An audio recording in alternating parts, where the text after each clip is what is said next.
Viva tu daripada sini.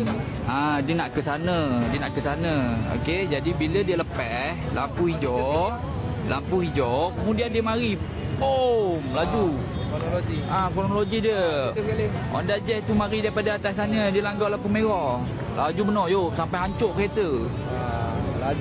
Laju Itulah masalahnya kejar lampu ni. Udah hendak rupa kereta dah tu. Mana?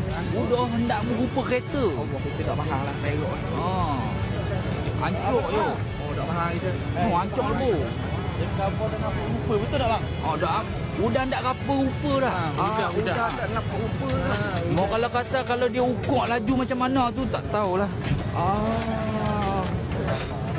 Kita orang pandai-pandai kau sikit. Mau kalau kata tu masa owner Viva meninggal, owner